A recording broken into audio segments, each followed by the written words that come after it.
সময় নেই, আমার কথা হবে।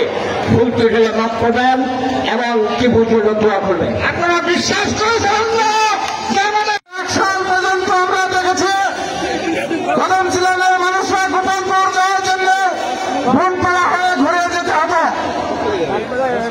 2001 সালে বেগম খালেদা জিয়া ক্ষমতা আসার পরে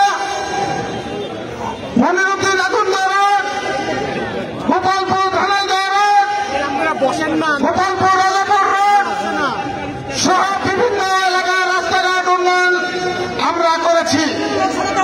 এই রাস্তাঘাট উন্নয়নের সাথে আমি আপনাদের ক্ষুদ্র এখন অতি দ্রুত লালপুর থানার বিভিন্ন জায়গায় যেতে হয়, ফোনটা হয়ে আর ঘুরে যাওয়া লাগে না। আরো অনেক কাজ বাকি আছে।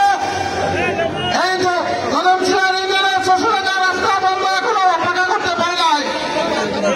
17 বছর এই দেশের যারা সরকার ছিল আপনারা অনেকে এমপি বানিয়েছেন, এমপি দেখেছেন, তারা কিন্তু এই কাজগুলি করতে পারে নাই।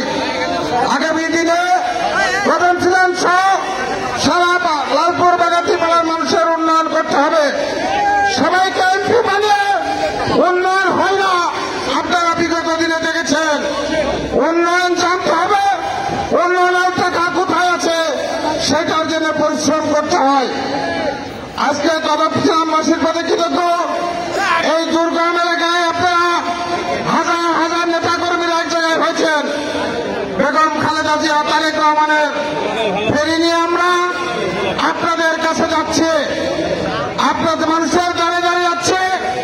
আমাদের নেতা তারেক রহমান বলেছে আমরা মানুষের ভালোবাসা দিতে চাই, ভালোবাসা অর্জন করে মানুষের সমর্থন নিয়ে আগামী দিনে আমরা রাষ্ট্র ক্ষমতায় গিয়ে মানুষের কল্যাণে কাজ করতে চাই।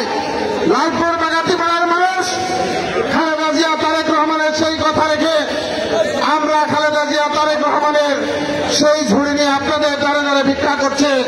খালেদা জিয়া তারেক রহমানকে আগামী দিনে একটা করে সমর্থন দেবেন। আমরা তারেক রহমান খালেদা জিয়া বিগত দিনে উন্নয়ন করেছে। খালেদা জিয়া যখন ক্ষমতায় ছিল দেশের কৃষকদের কৃষি ঋণ মকুব করা হয়েছে। আর বেগম খালেদা জিয়া ক্ষমতায় যখন ছিল নারীদের অবৈতনিক শিক্ষা ব্যবস্থা করেছে, বয়স্ক ভাতা, বিধবা ভাতা সকল কিছু চালু করেছে, মুক্তিযোদ্ধা ভাতা।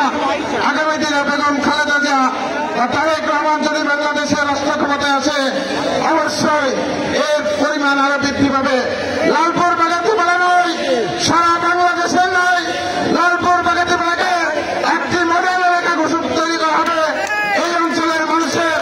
ইনশাআল্লাহ আল্লাহ যদি আমাদেরকে সুযোগ দেয়, আল্লাহ আর আপনারা যদি আমাকে সমর্থন দেন, বেগম খালেদা জিয়া তারেক রহমানকে সমর্থন দেন, ইনশাআল্লাহ লালপুর বাগাতিপাড়াতে 5 বছরে যে উন্নয়ন হবে, বিগত 54 বছরে যে উন্নয়ন হয় নাই সেই উন্নয়ন ইনশাআল্লাহ আমরা করতে পারবো, সেই আত্মবিশ্বাস আমাদের আছে।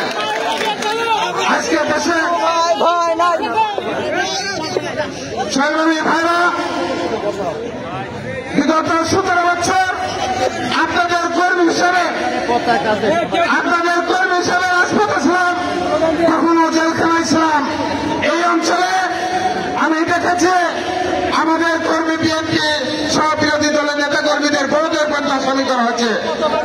আমি আপনাদের কর্মী হিসেবে সেই সকল পরিবারের পাশে যে কোনো পরিস্থিতিতে সকল সময় ছিলাম যখন আন্দোলন সংগ্রাম চলেছে। হয়তো বা সে এখন আসে না এখানে, আগামী দিনে হয়তো আসবে।